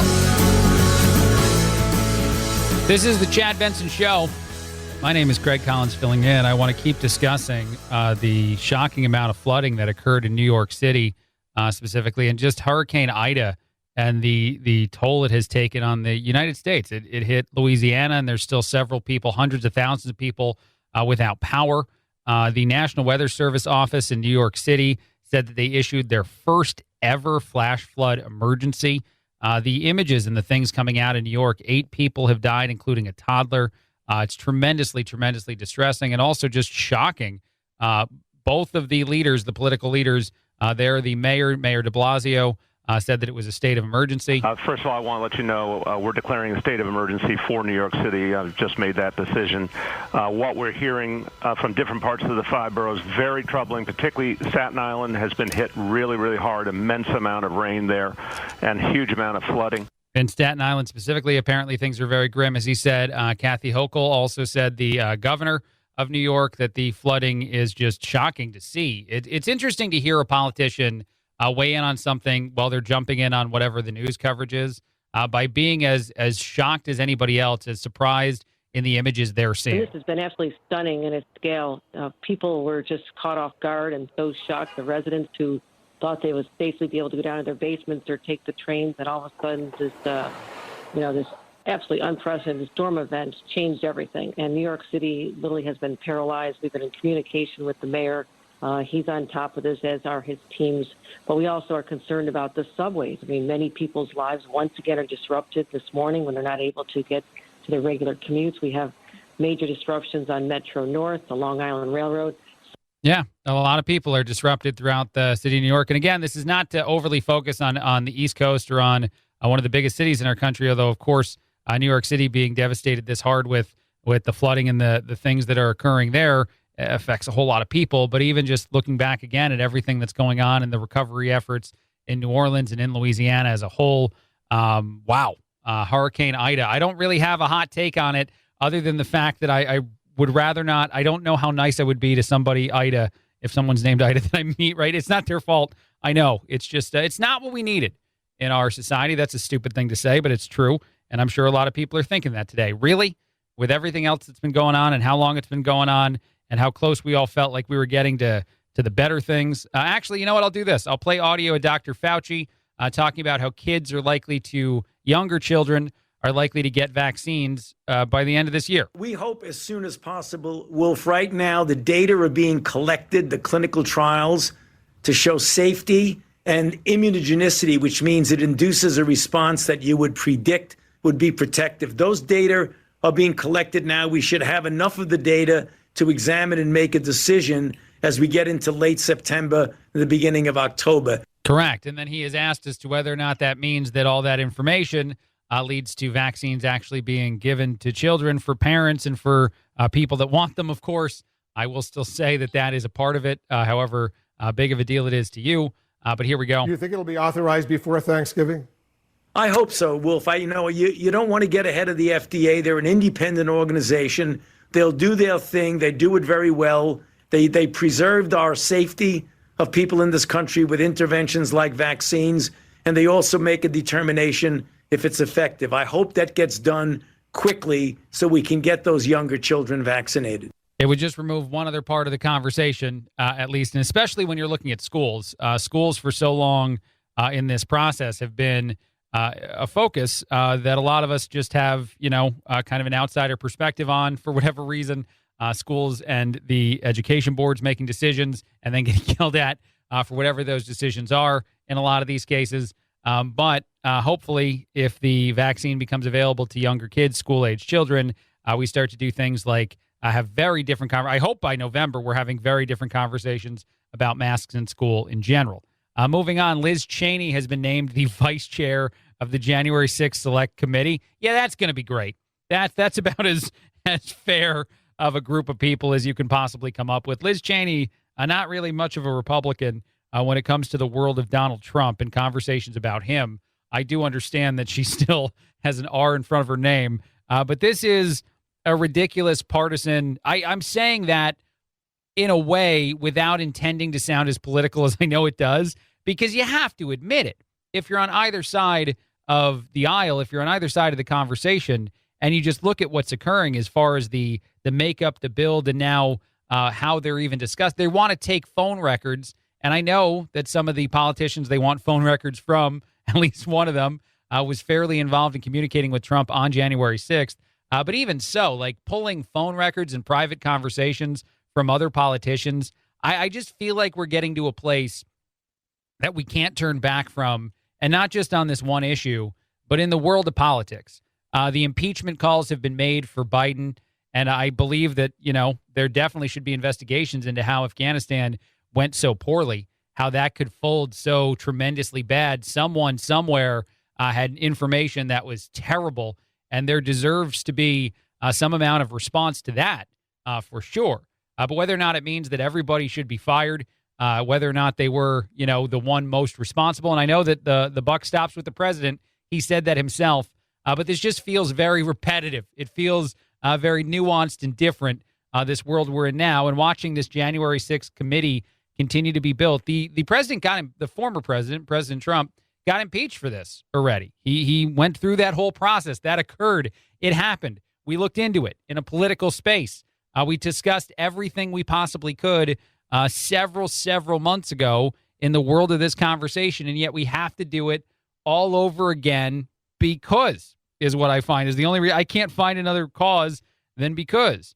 And we put Capitol police officers in front of the country, in front of the world, and show them how difficult their job, show everyone how difficult their job is and how traumatic it is some days just to be a police officer and try to serve and protect, because we think that that's proof, I don't know, that Trump's a bad person and that should impact this is all about political leanings and political conversations and trying to get you to support or not support certain political. There's no desire to gain the truth as far as this is concerned. And now everybody calling for everybody to be fired is just what annoys me the most.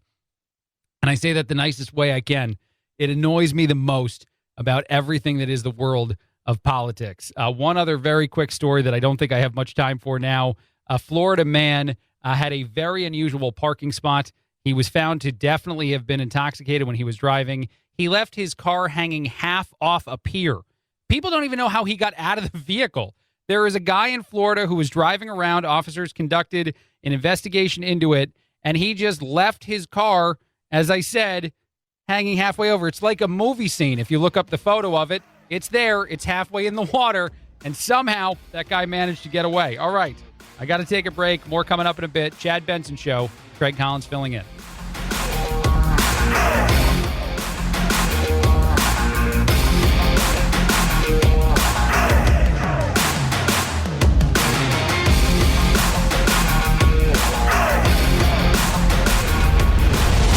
The Chad Benson Show.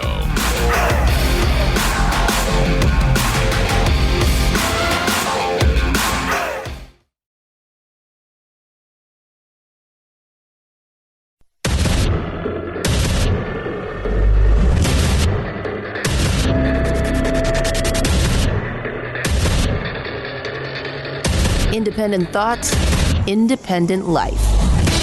This is Chad Benson. This is the Chad Benson Show.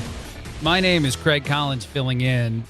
There is a conversation, well, there's several conversations, where AOC probably just shouldn't get involved. She probably shouldn't throw her hat in the ring, more because of the public perception. I'm not telling her the shut up and dribble version of a conversation here. I'm just saying that hearing these words from her, it is hard to take her seriously as someone that knows what she is talking about. And that happens a lot with AOC, but she was recently doing, I believe this is like an Instagram Live or something like that, one of the social medias, and she talked about the difficulty of war, and she talked about the withdrawal from Afghanistan and how if you're even questioning it, you don't comprehend what war is.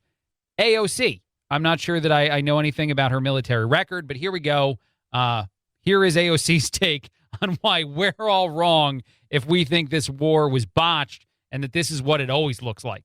And by the way, I don't know what the measure or expectation is of what a quote-unquote successful withdrawal is, but I hope people understand that this is what war looks like. It is not neat, and it is not pretty. It is violent. It is violent, and we lose track of people that we're supposed to be saving and protecting, and we take our military out before the civilians and the individuals that we need to protect, and we turn to the enemy, and we ask the enemy to protect us at the airport while we fly people out. That's what war is, AOC, right? It is brutal. And we're out here expecting like this is supposed to be a cakewalk. I mean, this is war. I can't. I can fix her statement, by the way. Here, I'll do it. Let's do it again, AOC. This is what you should have said. And by the way, I don't know what the measure or expectation is of what a quote-unquote successful withdrawal is. Done. That's the whole statement. If you had just said that, I don't know the measure. I'm not privy to or deep in the woods on the world of these kind of things, and it's evident in the way that I talk about them time and again. As far as defending the withdrawal from Afghanistan by saying that it's just the measure of war, it acts as though you can't do things well in the world of military. That's the excuse. That's the argument, right? Is that, well, you can't do a good thing. You can't have strategy and have things that make sense or have, a victory per se, because this is war. This is chaos. This is terrible things. We can't prevent anything, any kind of losses in the world of military operations. And the excuse is she sounds so removed from this topic in this take, like so far from understanding what it is she's discussing. And she's not a person that I always think is as stupid as a lot of media does. I will be honest about that. There's no easier way to say it. Media goes after everything this person says, and sometimes I think that they're being unfair. But this is not one of those times. You can't use that excuse. You can't point to a failure in a specific world and say that we all just don't understand that world when you also obviously very much don't get it. It's not the way to win this argument politically. I want to say that. I feel like this is my advice for Democrats now in how to shape this conversation better after the chaos has already occurred. There's no way to do the operation better. We can't go back in time and do it correctly, remove several more, all of the people that are American citizens that want to get out when we still have military control of things, and don't trust that to anyone. I don't know why the plan was to trust a different military with protection of our people at any point in the process, with everything that we're capable of doing. And I know we only had 2,500 troops there at one point, and that we obviously had less and less as this went. But if we had to send in more troops to remove all our people, we're capable of doing it. We should have done it. That's what the on-the-ground intel should have been saying, is that, there's the X amount of risk unless we do something different, and we should have just immediately responded the way that is appropriate there, or gotten people out much, much sooner than now. All those things make no sense. And just to hear her say, fine, I'll play it again. I don't want to play. I'll play it again. To hear her say that this is just war, I don't even know if she's played a game of Risk. But I hope people understand that this is what war looks like. It is not neat, and it is not pretty. And it's not done well or with any plan at all, according to AOC. Thank God she is in charge of no military at this point, I have to be honest. And again, I will say this, and this might be unpopular with lots of people. She doesn't always strike me as this dumb. There are times where she says some things, and I'm like, all right, that wasn't the stupidest thing, even if it gets covered in media as being crazy. And there's some things she says that are obviously, searching for ideals that don't exist in the world. But this is just blatantly disconnected in a way that makes me very upset. Another survey demonstrated that a lot of Democratic voters may like Kamala Harris, just shifting gears again to another high-profile politician, but that she isn't someone a lot of people trust, much like the president. On both of those cases, whether it's Biden or whether it's the VP, the belief is that even if they can be likable, and I think this is probably even more true for Biden, for people that support him, is there are times when he says things like, look, let's do it this way, all right? I want to shift this conversation more to Biden. When he says in any of the press conferences he gives that he's not allowed to do something, when the president of the United States speaks those words, as a guy in his 70s who's been in a marriage as long as he has, if I was hearing that in at a family dinner or something with a guest of my family, not the president of the United States, but just a person, you might smile. You might chuckle. You might be like, oh, yeah, the wife's the boss. But then when you do that in the world you do it in, when you do it as the president standing in front of reporters wanting to ask you questions about a botched withdrawal from Afghanistan that you were in charge of, and you go, I'm not allowed to take questions, what is happening? And so, yeah, sure, maybe someone who's seeing you as a human being for a split second can think of that as endearing in some way, but the vast majority of people will then remember that your role in our society is to be the president of the country, and that as that person, you can't have that same take. You can't be in this world. And so I think it's tremendously interesting when you see the way in which both of these politicians actually also handle the media. Our president and our vice president, they skip it. They try to work around it. They try not to, communicate with the media as much as possible because they've been hammered. And some of the things they've said, some of the most ridiculous, most mind-numbing things that have been said by both of those individuals have been sort of, I guess, human person answers to questions that are just utterly inappropriate. Come on, man, in and of itself is a really great example of that. And it all just spirals from the same world. And I think this is the biggest problem when you look at politicians, high-profile ones on the left, is that they seem to think as though the job they do is somehow not the job that all of us think they do. I don't know a better way to explain that. They seem to think that everything can be much more casual, relaxed, and in some ways, there was no, according to AOC, no better way to get out of Afghanistan. There's no other way to do this other than the horrible, terrible version of what we're doing now. There's no better way to solve the border than do nothing. There's no better way, because what's most important is the conversations you're having, is the moments that you try to reach out to the voters themselves by saying whatever it is they think, however it is they think it, and making sure that you offend no one in the process. That's the goal. The goal is not to do any actual work at all.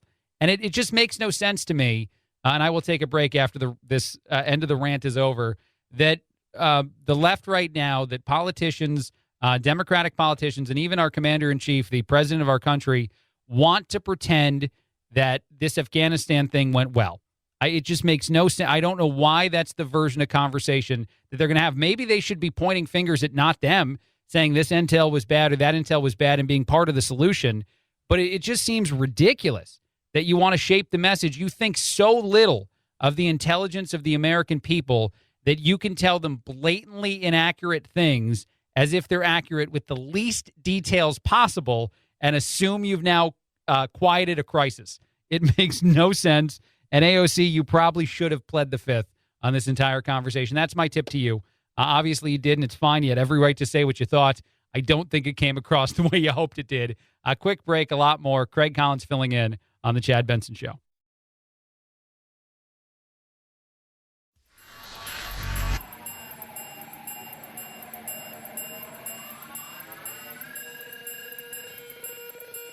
Set Chad straight. Text the show, 323-538-2423. That's 323-538-CHAD. Someone has to do it. Might as well be you.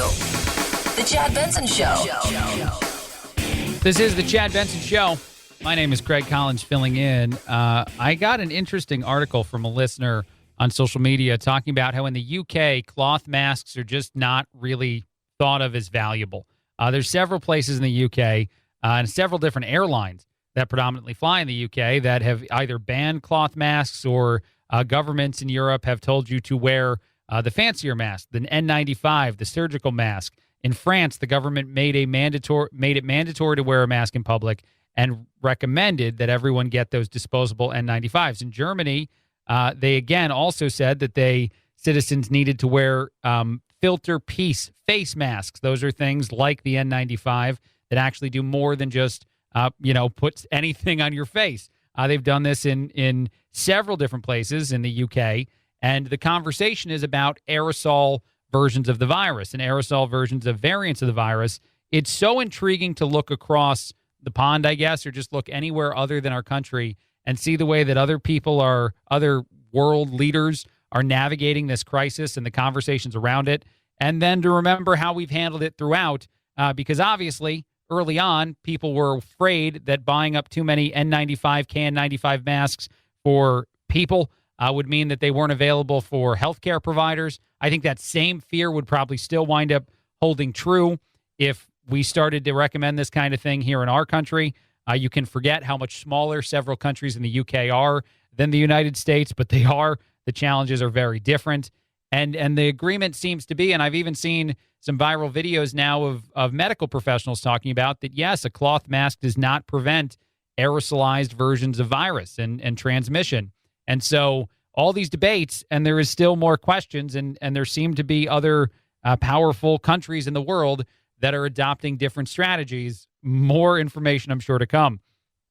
I want to quickly mention that the unemployment benefits for any states that are still allowing them the extended unemployment benefits to be paid out end at the end of this week. This will be the last week that people can collect that additional amount of money.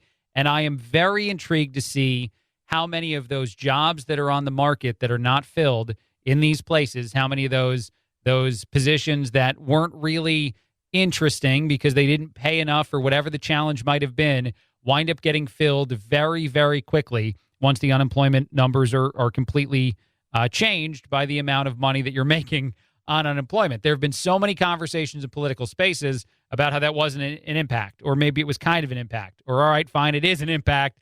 Those have been the ways that has changed. There'll be nothing more telling than the job numbers and the amount of new employees in the world in the next few weeks, next few weeks here in our country, than that information that we're about to gain access to.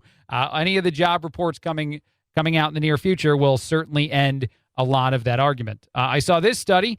People looked into whether or not dogs are more likely to be right-handed and left-handed, right-pawed and left-pawed, and whether or not that's better for dogs. We do this for humans. We have debates as to whether or not a right-handed or a left-handed person is more intelligent, more talented, all of that.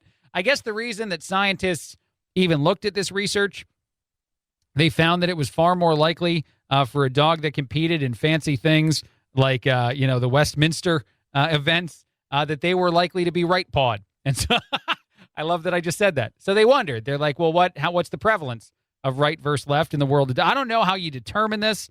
It says several things in front of me. I don't really care. They did a step test, I guess, to see which paw the dog favored.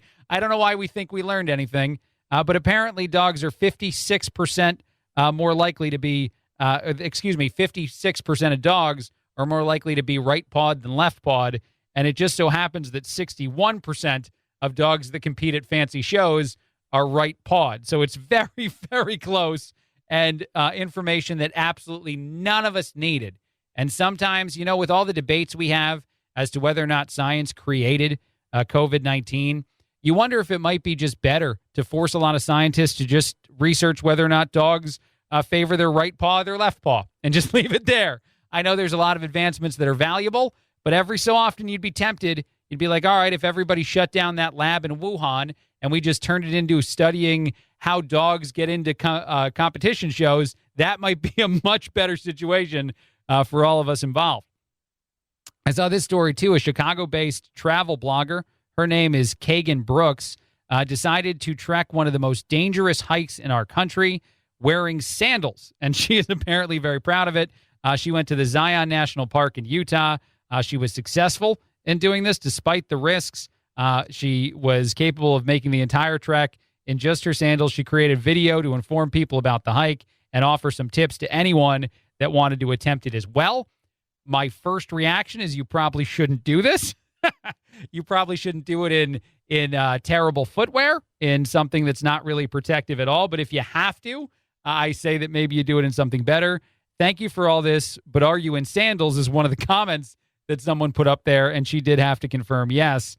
That video has racked up 100,000 plus views and likes, 100,000 plus likes, and a majority of people say that they'd like to try out her full version of trekking across challenging and scary and dangerous parts of our country by doing it in sandals. I don't know what the brag is there, too. I wonder if the brag is just, look what I did. I'm better than everybody because I can do this I can do it in Crocs, maybe. I don't know. I also saw we're likely to have a shortage of snack foods. This is something coming from places like Ritz Crackers and other saltines. They're saying that grocery stores might start to see a impact on the snack food variety or the amount of things in those establishments. We got to fix this. Even Oreos and Chips Ahoy, Oreos, who's actually dealing with a strike of some of its labor force, might start to dwindle as production has been hampered. I feel like out of all the things you need to solve, and I know toilet paper, I know all those other rushes were very, very important. We got to have snack foods. If we don't have snack foods, there's a time when you just pack the whole thing up. And I know we're so close to being done with so much of this, but at the same time, now that we're seeing production shortages all over the world, yes, computer chips have a shortage too. If I have to choose one, if I'm computer chip or snack food, I guess it shows a lot about me. I'm going to go snack food for now, and then we'll get to the computer chips when we can. One last quick thing, and then I got to get out of here. People were asked what they'll miss most about the summer. The number one answer given was warm weather, but number two was skimpy clothing. I don't know which one you are. I think I'm the first, not the second. Craig Collins filling in on the Chad Benson Show.